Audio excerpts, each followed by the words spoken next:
Салхины хурд секундэд 178 метр. За хараацай салхины чиглэл дагуу 7.4 м/сек хурдтай настай гэж. За хараацай салхины эсрэг чиглэлд 1 минутын эсвэл ямар зам туулах вэ гэсэн бодлого. За тэгэхээр бид нарт бол яг уу гэхээр салхины дагуу явах хурдыг бол 7.4 м/секундэд өгсөн байгаа. За тэгэхээр салхи сүрж явах хурдыг бол олохдоо бид нар салхи дагуу явах хурдаас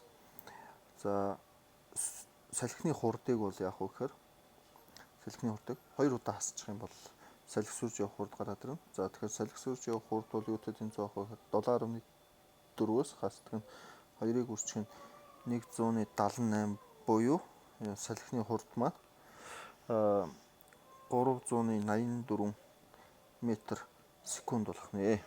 За тэгээд 1 минутын турш бол ниснэгсэн. За тэгэхээр 1 минут гэдэг бол 1 минут маань 60 секундтэй тэнцүү байгаа. За бид хэд бол яг хөөр хурд маань секундээр өгөгдсөн учраас минута секунд руу шилжүүлж бодох хэрэгтэй. За тэгээд 384-ийг 60-аар үржих юм бол 230 бүхэл 14 м зам буюу D хариу зөв байжээ.